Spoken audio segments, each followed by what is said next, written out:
So guys finally Boruto 2 blue vortex chapter 16 official గా వచ్చేసింది and this chapter is crazy. ఈ chapter లో మన బోరుటో ఆ ఫ్లయింగ్ థండర్ గాడ్ లాంటి టెక్నిక్ ని ఎలా నేర్చుకున్నాడో కూడా మనకి చాప్టర్ లో తెలిసింది. ఇంకంతే కాదు మన కాషిన్ కోజీ ప్రెజెంట్ హోకాగే షికుమారు దగ్గరికి వచ్చి ఒఫీషియల్ గా అనౌన్స్ చేసి మరీ చెప్తాడు, జూరా ఇక్కడికి వస్తే పారిపోండి, వెనక్కి తిరిగి చూడకుండా పారిపోండి అని చెప్పి తను అంటాడు. ఇంతకీ మన కాషిన్ కోజీ అలా ఎందుకు అన్నాడో ఈ వీడియో మొత్తం చూస్తే మీకే అర్థమైంది. పైకి చాప్టర్ లాస్ట్ లో ఒక కొత్త ఆర్క్ కూడా స్టార్ట్ అవబోతుంది. Literally this chapter is crazy guys. So ఇంకేం లేచకుండా లెషర్ వీడియో కానీ అంతకన్నా ముందు మీ మన ఛానల్ ని ఇప్పటి వరకు సబ్స్క్రైబ్ చేసుకోకపోతే గైస్ తొందరగా వెళ్ళి సబ్స్క్రైబ్ చేసేయండి. ఒకవేళ ఆల్రెడీ సబ్స్క్రైబ్ చేసి ఉంటే అరిగాతో ఇంకేం లేచకుండా లెషర్ వీడియో. సో ఈ చాప్టర్ కవర్ ప్యానెల్ లో మన ఏడా అయితే ఉండిద్ది, తిను ఎందుకుందో నేను ముందెళ్ళి చెప్తా. సో ఈ చాప్టర్ స్టార్ట్ అయ్యేది మన కాషిన్ కోజీ ఇంకా బోరుటో నుంచి. ఇక్కడ ప్రస్తుతం మన కాషిన్ కోజీ బోరుటోకి స్పేస్ టైం నింజుత్సు గురించి ఎక్స్ప్లెయిన్ చేస్తూ ఉంటాడు. ఇక్కడ తను ఏం చెప్తాడంటే, స్పేస్ టైం నింజుత్సు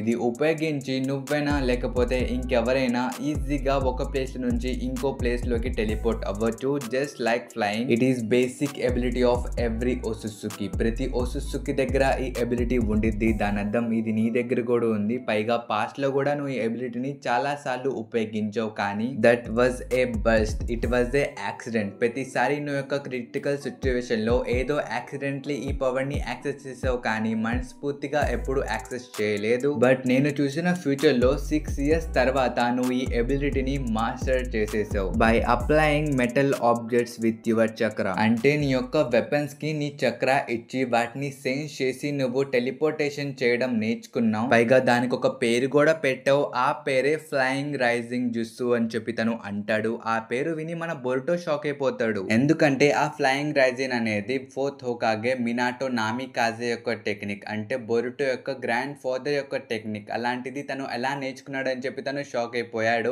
బట్ మన కాషిన్ కోజీ ఒక క్లారిఫికేషన్ ఇస్తాడు. అదేంటంటే మన బోరుటో ఫ్యూచర్ లో నేర్చుకునే టెక్నిక్ ఫ్లయింగ్ రైజింగ్ అయితే కాదు, similar to flying rising technique. ఇప్పుడు మీ అందరికి సింపుల్ గా చెప్పాలంటే మన బోరుటో ఎవరి హెల్ప్ లేకుండా ట్రైనింగ్ చేస్తూ ఒకటి చేయబోయి ఇంకోటి ఏదో కొత్తదే ఇన్వెంట్ చేసేస్తాడు. కానీ మన బోరుటో ఇన్వెంట్ చేసిన ఆ కొత్త జుత్సు కూడా సేమ్ టు సేమ్ ఆ ఫ్లయింగ్ రైజింగ్ లాగానే ఉంది, కాబట్టి ఆ న్యూ జుత్సు కూడా సేమ్ ఫ్లయింగ్ రైజింగ్ అనే పేరే పెడతాడు. సో ఈ ఎక్స్ప్లెనేషన్ వినిన తర్వాత మీకైతే అర్థమైపోయి ఉండిద్ది, మన మినాటో ఉపయోగించే టెక్నిక్ వేరే, మన బోరుటో ఉపయోగించే టెక్నిక్ వేరే. But end of the day ఇద్దరికి రిజల్ట్స్ మాత్రం సేమే వస్తాయి, ఎందుకంటే ఇద్దరు చేసేది టెలిపోర్టేషన్ కాబట్టి. So back to chapter. మన కాషిన్ కోజీ యొక్క ఎక్స్ప్లెనేషన్ వినిన తర్వాత మన బోరుటో ఆ జుత్సుని చేయడానికి ట్రై చేస్తూ ఉంటాడు. ఇంకా కాషిన్ కోజీని అడుగుతాడు కూడా, నువ్వు ఏ మెటల్ అయినా అన్నావు కదా, అయితే నా స్వాట్ ని కూడా నేను ఉపయోగించొచ్చా అని చెప్పి తను అంటాడు. అది విని మన కాషిన్ కోజీ చెప్తాడు, ఆఫ్ కోర్స్ నువ్వు ఈ కటానా మీద కూడా ఉపయోగించవచ్చు, కావాలంటే కునై షురికెన్ ఇలా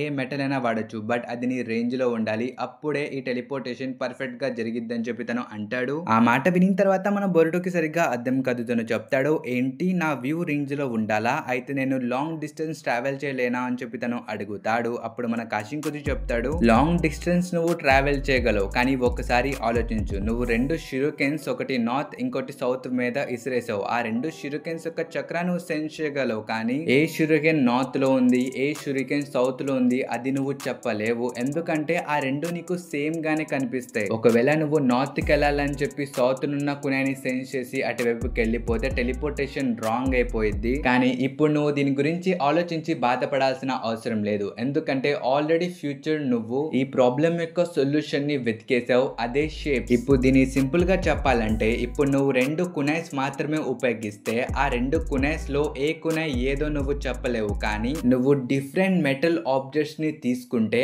అప్పుడు నువ్వు డెఫినెట్లీ వాటి యొక్క డిఫరెన్స్ ని చెప్పగలవు అని చెప్పి తను అంటాడు. సో ఆ మాట వినిన తర్వాత మన బోరుటో చెప్తాడు, అయితే షార్ట్ డిస్టెన్స్ లో ఫైట్ చేయడానికి నాకు కునై చాలు, కానీ లాంగ్ డిస్టెన్స్ లో ఫైట్ చేయడానికి నాకు డిఫరెంట్ షేప్ ఉన్న ఆబ్జెక్ట్స్ కావాలి, అంతే కదా అని చెప్పి తను అడుగుతాడు. ఆ మాట విని మన కాషిన్ కోజీ చెప్తాడు, అవును నీకు డిఫరెంట్ షేప్స్ ఉన్న మెటల్స్ కావాలి, కానీ ఇది నువ్వు గుర్తు పెట్టుకో, నువ్వు ఎంత దూరం ట్రావెల్ చేద్దామని అనుకుంటున్నావో నువ్వు అంత ఫోకస్ కూడా పెట్టాలని చెప్పి తను అంటాడు. అప్పుడు మన బోరుటోకి ఫైనల్లీ అర్థమైద్ది, తను ఎంత లాంగ్ డిస్టెన్స్ ని కవర్ చేద్దామని అనుకుంటున్నాడో దానికి డిఫికల్టీ లెవెల్ కూడా అంతే దారుణంగా ఉండిద్ది అని చెప్పి మనోడికి అర్థమైద్ది. బట్ స్టిల్ అది తనకి చేయాల్సిందే, తనకి ఇంకా వేరే ఛాన్స్ లేదు, కాబట్టి తను ట్రైనింగ్ కూడా అంతే హార్డ్ గా చేస్తాడు. ఇంకా దీని తర్వాత వీళ్ళు ట్రైనింగ్ సెక్షన్ కంప్లీట్ అయ్యిద్ది. ఇంకా దీని తర్వాత సీన్ షిఫ్ట్ చేసి మళ్ళీ మనకి ఓరోచిమారు హైడౌట్ దగ్గరికి తీసుకుని వెళ్తారు. సో మీరు ఈ ప్యానెల్ లో కూడా చూసుకోవచ్చు, ఇక్కడ మన బోరుటో బొరుటోకి ఏమైందో తెలియదు కానీ హఠాత్తుగా ఒక ప్రశ్న కాస్టింగ్ కోచ్ని అడుగుతాడు. ఆ ప్రశ్న ఏంటంటే, ఇప్పుడు మన కాస్టింగ్ కోచ్ ఎలాగో ఫ్యూచర్ చూస్తాడు కదా, సో ఆ ఫ్యూచర్ లో జరిగిన మంచి పనులు చెడ్డ పనులు అన్ని ఇక్కడున్న ప్రజలందరికీ చెప్పేస్తే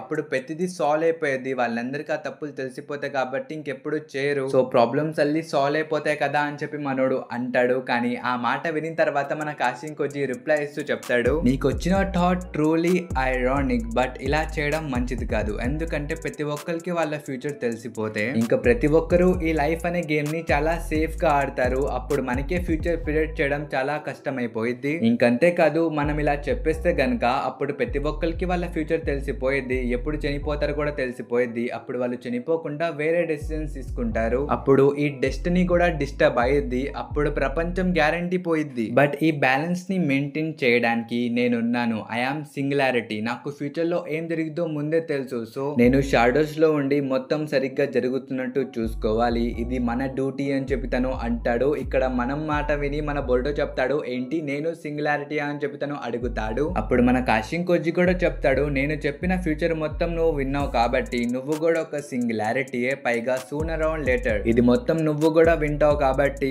you are also singularity of faith ఏడా అని చెప్పి తను అంటాడు. బ్రో ఇంకిక్కడ మనకి పెద్ద థింగ్ రివీల్ చేస్తారు. ప్రస్తుతం మన ఏడా తన సింగరేగాన్ని ఉపయోగించి పాస్ట్ లో ఏమేం జరిగాయో మొత్తం చూస్తుంది అనమాట. సో ఇది ఫ్లాష్ బ్యాక్ అయితే కాదు, ఎందుకని కవర్ ప్యానెల్ లో మన ఏడా పిక్ చూసింది, అంటే తన వల్లే కదా ఇది మొత్తం మనం చూసింది, అందుకనే కవర్ ప్యానెల్ లో తన పిక్ వేసారు. So back to chapter. ఇక్కడ మనం ఏడాని చూసుకోవచ్చు, ఇంకా తన పక్కన సుమిరే ఇంకా శారదాని కూడా చూసుకోవచ్చు. ఇక్కడ మన శారద చెప్తూ ఉండిద్ది, ఇంతకి ఇప్పుడు నువ్వు పాస్ట్ మొత్తం చూసావు కదా, సో బొరుటోకి ఏమైందో మొత్తం చెప్పు అని చెప్పి తను అడుగుతూ ఉండిద్ది. అప్పుడు మన ఏడా కూడా చెప్పిద్ది, బొరుటో మీ మంచి కోసమే మీకు ఏమీ చెప్పలేదు, ఒకవేళ మీకు చెప్పేస్తే మీరు ప్రాబ్లమ్స్ లో ఇరుక్కుంటారు, మీ మంచి కోసమే చెప్పలేదు, సో తెలుసుకోకుండా ఉండడమే మంచిది అని చెప్పి తను అనిద్ది. కానీ మన శారద ఏడా మాటలైతే వినదు. సో బొరుటో ఇప్పుడు ఎక్కడున్నాడు చాలా ప్రశ్నలు అడుగుతూ ఉండిద్ది. ఇది మన సుమిరే కూడా నచ్చదు. ఇక్కడ మన సుమిరే చెప్పిద్ది, నువ్వు ఎందుకు ఇంతలా అడుగుతున్నావు, నువ్వు బొరుటో ఫీలింగ్స్ కి రెస్పెక్ట్ ఇవ్వాలి, తను ఏదో మనకి చెప్పట్లేదంటే దాని వెనకాల ఏదో ఒక పెద్ద కారణం ముందుండిద్ది, అందుకే చెప్పట్లేదు, ఈ మాట నువ్వు అర్థం చేసుకోలేవా అని చెప్పి తను అనిద్ది. కానీ ఆ మాట వినిన తర్వాత మన శారద చెప్పిద్ది, నువ్వే చూసావు కదా ఆ సెంజూస్ ఎంత పవర్ఫుల్ లో, అలాంటిది మన బొరుటో ఒక్కడే ఎలా ఫైట్ చేస్తాడు, తనకి మన హెల్ప్ కూడా కావాలని చెప్పి తను అనిద్ది. బట్ ఆ మాట వినిన తర్వాత మన సుమిరే చెప్పిద్ది, ఒకసారి ఆలోచించు, బొరుటోనే ఏం చేయలేకపోతే మనం వెళ్ళి ఏం చేసేస్తాం, పైగా నీకు ఈ విషయం తెలిసిందే, ప్రస్తుతం మన బొరుటో మన ఇద్దరికన్నా చాలా స్ట్రాంగ్, ఒకవేళ ఇప్పుడు మనం బొరుటో గురించి మాట్లాడుకుంటున్నామని విలేజర్స్ కి తెలిస్తే మన ఇద్దరమే ప్రాబ్లమ్స్ లో పడేది, మన బొరుటో కూడా దాని నుంచే మనకి సేవ్ చేస్తున్నాడు, ఇవేం మనకి చెప్పకుండా అని చెప్పి తను అనిద్ది. బట్ స్టిల్ మన శారద సుమిరేని కొంచెం కన్విన్స్ చేయడానికి ట్రై చేసిద్ది, కానీ మన సుమిరే శారద ముఖం మీద చెప్పేసిద్ది. ఇక్కడ తను ఏం చెప్పిద్దంటే, నువ్వు బొరుటోస్ ఫీలింగ్స్ నే కాదు, నువ్వు నా ఫీలింగ్స్ ని కూడా పట్టించుకోవట్లేదు, నీకు ఈ విషయం తెలుసు నాకు బొరుటో అంటే చాలా ఇష్టం అని, బట్ స్టిల్ నువ్వే వెళ్ళి ఫస్ట్ తన్ని హక్ చేసుకున్నావు, నా ఫీలింగ్స్ ని కూడా నువ్వు పట్టించుకోలేదని చెప్పి తను అనిద్ది. బ్రో ఇక్కడ చూసుకుంటే మన ఏడా ఈ మాటలు మొత్తం విని తను ఎంజాయ్ చేస్తుంది బ్రో, తను పక్కన కూర్చొని ఏదేదో ఆలోచించుకుంటూ ఉండిద్ది. బట్ మన సుమిరే చాలా ఫీల్ అయ్యి ఇక్కడ నుంచి వెళ్ళిపోతూ ఉండిద్ది. ఇంకా తన్ని ఆపడానికి మన శారద వెయిట్, క్లాస్ రేపు ఆగు అని చెప్పి తను పిలిచిద్ది. ఇంకా ఆ మాట విని మన సుమిరే చెప్పిద్ది, ఇంకెంతకాలం నన్ను క్లాస్ రేపు అని పిలుస్తావని చెప్పి తను అక్కడ నుంచి లిటరల్లీ వెళ్ళిపోయిద్ది. బట్ ఇది మొత్తం చూసి మన ఏడా అయితే ఎంజాయ్ చేస్తూ ఉండిద్ది. కానీ అప్పుడే తనకి షికుమారు యొక్క కాల్ వచ్చింది, ఒకసారి హోకాగే ఆఫీస్ కి తను రమ్మంటాడు. ఇంకా దీని తర్వాత సీన్ షిఫ్ట్ చేసి మనకి ముసలోళ్ళ దగ్గరికి తీసుకుని వెళ్తారు. ఇక్కడ లిటరల్లీ వీళ్ళు బొరుటో పారిపోయిన తర్వాత తన్ని ఎలా పట్టుకోవాలని చెప్పి మాట్లాడుకుంటూ ఉంటారు. ఇక్కడ అంత స్పెషల్ కాన్వర్జేషన్ అయితే ఏమీ ఉండదు. ఇంకా దీని తర్వాత సీన్ షిఫ్ట్ చేసి మనకి షికుమారు ఇంకా ఏడా దగ్గరికి తీసుకుని వెళ్తారు. ఇక్కడ మన షికుమారు ఇప్పుడే వస్తాడు అనమాట. తను రాగానే ఏడాకి ఫస్ట్ ఒకటే చెప్తాడు, అదేంటంటే నా మైండ్ పని చేయట్లా, బహుశా ఇది నీ వల్లే ఏమో, అందుకని నేను ఎప్పుడు సెన్సరీ టీమ్ ద్వారానే నీతో మాట్లాడడానికి ప్రిఫర్ చేస్తానని చెప్పి తను అంటాడు. ఇప్పుడు మీ అందరికి సింపుల్ గా చెప్పాలంటే ఇక్కడ మన షికుమారు ఏం చెప్తున్నాడంటే, ఏడా యొక్క చార్మింగ్ అబిలిటీ ఉంది కదా, సో దాని వల్లే మనోడు ఫోకస్ చేయలేకపోతున్నానని అంటున్నాడు అంతే. ఇంకా దీని తర్వాత వీళ్ళ కాన్వర్సేషన్ కూడా స్టార్ట్ అయ్యింది. ఇక్కడ మన షికుమారు అడుగుతాడు, ఇంతకి శాండ్ విలేజ్ ఇప్పుడు ఎలా ఉంది అని చెప్పి తను అడుగుతాడు. అప్పుడు మన ఏడా చెప్పేది, నువ్వు ప్రిడిక్ట్ చేసినట్టే జరిగింది, ఆ కొత్త సింజు ఆల్రెడీ బోర్న్ అయ్యాడు, తన పేరు రియు, పైగా తన మెయిన్ టార్గెట్ వచ్చేసి కాజే కాగే అని చెప్పి తను అనేది. బట్ మన షికుమారుకి ఆల్రెడీ ఇది తెలుసు, అందుకని తను ఇప్పుడు కొంతమంది షినోబీస్ ని శాండ్ విలేజ్ కి పంపిద్దామని చెప్పి తను అనుకుంటాడు. ఇంకా ఏడాని అడుగుతాడు అనమాట, ఇప్పుడు సింజూస్ ఎక్కడ ఉన్నారు, వాళ్ళు ఏం చేస్తున్నారు అని చెప్పి తను అడుగుతాడు. కానీ మన ఏడా చెప్పేసిద్ది అనమాట, నన్నైతే అడగమాక, మాక వాళ్ళ గురించి. ఎందుకంటే రీసెంట్ గానే వాళ్ళ మీటింగ్ ని వింటున్నప్పుడు ఒక సింజు నాతోనే మాట్లాడుతున్నాడు, అంటే నేను వింటున్నానని చెప్పి తనకి తెలుసు. అలాంటప్పుడు వాళ్ళ సీక్రెట్స్ నా ముందెందుకు వాళ్ళు మాట్లాడుకుంటారు, అందుకనే నేను కొంచెం డిలే చేద్దామని అనుకుంటున్నా, నేను కాసేపటి తర్వాత వాళ్ళ కాన్వర్సేషన్ ని వింటాను అని చెప్పి తను అనిద్ది. దానికి మన షికమారు కూడా ఒప్పుకుంటాడు. ఇంకప్పుడే మన ఎడా చెప్పిద్ది, ఇంతకి లాస్ట్ టైం మన బర్డ్ తో తప్పించుకోవడానికి నువ్వే కదా కారణం, నువ్వే కదా తనకి హెల్ప్ చేసిందని చెప్పి తను అనిద్ది. ఆ మాట విని మన షికమారు కంగారు పడిపోతాడు. తను చెప్తాడు, లేదు లేదు నాకు ఐడియా లేదు నువ్వు దేని గురించి మాట్లాడుతున్నావు అని చెప్పి తను అంటాడు. అప్పుడు మన ఎడా చెప్పిద్ది, don't play dumb with me, relax, I'm not going to tell anyone, నేను ఈ విషయం ఎవరికి చెప్పను. Beside I just don't intend to reveal anything to you, పైగా నేను ఇప్పటి వరకు ఒక్క అబద్ధం కూడా చెప్పలేదు. Above all else I don't want to cause any troubles for Boruto అని చెప్పి తను అనిద్ది. సో ఈ మాటలని తను మనసులో అనుకుంటూ బయటికి చెప్పేసింది అనమాట. ఈ మొత్తం మన షికమారు వినేస్తాడు, అందుకే కవర్ చేయడానికి చెప్పిద్ది. ఇప్పుడు నేను ఏదైతే చెప్పానో అది మొత్తం మర్చిపో, ఏదో ఆలోచిస్తూ చెప్పేసా. ఇంతకీ మన కవాకి ఇంకా బొరుటో ఇద్దరు కలిసి పని చేయబోతున్నారు, సో నువ్వు కూడా వాళ్ళకి కొంచెం కోఆపరేట్ చేయని చెప్పి తను అనిద్ది. అప్పుడు మన షికమారు కూడా చెప్తాడు, అయితే నీకు తెలుసా బొరుటో ఎంకల ఉండి ఎవరు హెల్ప్ చేస్తున్నారు తనకి? నాకైతే ఆ టోడ్ ని చూసి ఒకటే గుర్తుకొచ్చింది, అదే కాషింకోజీ. మేబీ తనే బొరుటోకి హెల్ప్ చేస్తున్నాడేమో అని చెప్పి తను అంటాడు. ఇంకప్పుడే ఏడా పక్కన నుంచి ఒక సౌండ్ వచ్చింది, యు ఆర్ రైట్ అని. అది ఎవరో కాదు, ఒక టోడ్ అన్నమాట. అంటే ఇండైరెక్ట్లీ అది మన కాషింకోజీ. ప్రస్తుతం తను ఏడా నెక్ మీద ఉండి మాట్లాడుతున్నాడు. ఇక్కడ మన కాషింకోజీ చెప్తాడు, నేను ఇక్కడికి కొన్ని ఇంపార్టెంట్ విషయాలు చెప్పడానికి వచ్చాను, నువ్వు జస్ట్ వినాలి గానీ క్వశ్చన్స్ మాత్రం అడగకూడదు. ఫస్ట్ థింగ్ వచ్చేసి కొనహామరు, సరుటోబి, సార్దా, ఉచియా అండ్ మిస్కి, వీళ్ళు ముగ్గురిని నువ్వు శాన్ విలేజ్ కి పంపించు గారాని సేవ్ చేయడానికి. పైగా నీ టీమ్ కి బ్యాకప్ గా 2 శాన్ షినోబిస్ కూడా వెంటే వస్తారు మీ టీమ్ కి బ్యాకప్ ఇవ్వడానికి. సో అంతకేం ఆలోచించమాక తొందరగా వాళ్ళని పంపు, ఎందుకంటే అక్కడికి రియు ఇంకా మాస్టరీ ఆల్రెడీ వెళ్ళిపోయారు గారాని చంపడానికి. సో తొందరగా పంపించు అని చెప్పి తను అంటాడు. ఆ మాట వినిన తర్వాత మన షికమారు కంగారు పడిపోతాడు. తను చెప్తాడు, మాకు సరిగ్గా రీజనే తెలీదు, అసలు నిజంగా అది జరిగిద్దో కూడా మాకు తెలీదు, అలాంటిది సరైన ప్రూఫ్ లేకుండా వాళ్ళని నేను ఎలా పంపిను అని చెప్పి తను అడుగుతాడు. అప్పుడు కాషింకోజీ చెప్తాడు, వాళ్ళైతే నిన్ను ఆర్గ్యూ చేయరు, ఒకవేళ ఆర్గ్యూ చేస్తే నువ్వే ఏదో ఒక మంచి పాయింట్ చెప్పేసి వాళ్ళని తొందరగా పంపించవయ్యా అని చెప్పి తను అంటాడు. బ్రో ఇక్కడ లిటరల్లీ మన షికమారు ఏం చెప్పినా మన కాషింకోజీ వినట్లేదు అనమాట. జస్ట్ తను ఏం చెప్పాలని వచ్చాడో చెప్పుకుంటూ వెళ్ళిపోతున్నాడు. ఇంకా హిమవరి గురించి కూడా చెప్తాడు, అదేంటంటే హిమవరిని విలేజ్ నుంచి బయటికి అయితే పంపి మాకండి, ఎందుకంటే జూరా తన కోసం వెతుకుతున్నాడు, ఒకవేళ హిమవరి విలేజ్ లో ఉంటే జూరా అటాక్ చేయడు అని చెప్పి తను అంటాడు. ఎందుకంటే ప్రస్తుతం మన జూరా కొనహ విలేజ్ యొక్క కల్చర్ ని బాగా రెస్పెక్ట్ చేస్తున్నాడు, అందుకనే తను డిస్ట్రాయ్ చేద్దామని అనుకోవట్లేదు. పైగా కాషింకోజీ షికుమార్ కి స్పెషల్ గా చెప్తాడు అనమాట, ఫ్యూచర్ లో ఒకవేళ జూరా ఆ బుక్ షాప్ లోపలికి వెళ్తే వాడిని ఒక నెంబర్ 1 కస్టమర్ గా ట్రీట్ చేయండి, it is not a joke, మీరందరిది సీరియస్ గా తీసుకోండి, వాడిని మీరు జాగ్రత్తగా చూసుకుంటే వాడు విలేజ్ ని కూడా జాగ్రత్తగా ఉంచుతాడు, వాని దగ్గరికి వెళ్ళి కలిగితే విలేజ్ మొత్తం పోయిద్ది. సో మీరందరూ ఇది మైండ్ లో పెట్టుకోవాలి, వాడిని అయితే కెలకూడదు, మేము డెఫినెట్లీ వాడిని ఆపడానికి ట్రై చేస్తాం, కానీ ఒకవేళ జూరా గానీ అక్కడికి వస్తే మీరు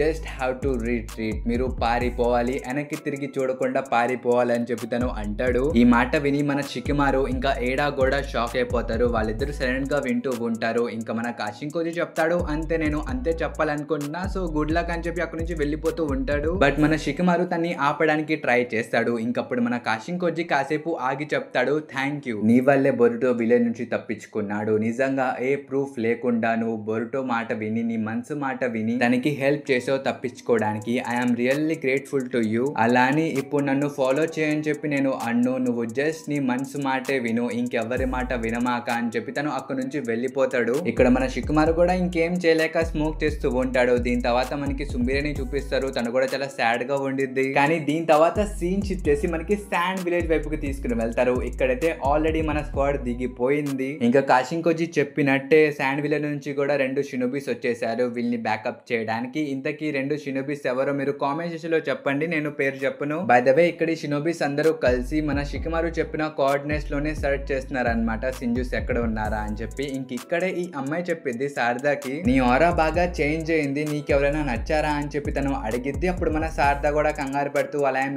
లేదు అని చెప్పి తను అనిద్ది. ఆ మాట విని మన అరాయ కూడా సర్లే మనకెందుకులే అని చెప్పి తను వదిలేసిద్ది. సో దీని గురించి మీరేమనుకుంటున్నారో కామెంట్స్ లో చెప్పండి. మీ అందరు తెలిసింది ఆబ్వియస్లీ తనకి కూడా బొరుటో అంటే ఇష్టం, సో నేనైతే ఇదే అనుకుంటున్నా. సో మీరేమనుకుంటున్నారో కామెంట్స్ లో చెప్పండి. So back to chapter. ఇక్కడ మన కొనహామరు సెన్సే అయితే రుయు ఇంకా మాసురిని ఇద్దరిని స్పాట్ చేస్తాడు. సో ఫైనల్లీ వీళ్ళు దొరికేశారు వీళ్ళకి. బట్ వీళ్ళ దగ్గరికి వెళ్ళి చూసుకుంటే వీళ్ళు ఒక చిన్న టోడ్ ని చంపి వీళ్ళిద్దరు మాట్లాడుకుంటున్నారు అన్నమాట. ఇక్కడ మన మాసురి చెప్పిద్ది, ఫైనల్లీ నాకు ఇంకో క్లూ దొరికింది బోరుటోని పట్టుకోవడానికి అని చెప్పి తను అనిద్ది. ఇంతటితో ఈ చాప్టర్ అయితే అయిపోయింది. సో ఈ చాప్టర్ ఎలా అనిపించిందో కామెంట్స్ లో చెప్పడం మర్చిపోమాకండి గైస్. ఈ వీడియోకి ఒక లైక్ ఇవ్వడం మర్చిపోమాకండి. కుదిరితే ఒక కామెంట్ చేసేయండి. ఇంకెవరైతే ఇంతవరకు మనకు నెక్స్ట్ వీడియోలో. Until then bye by.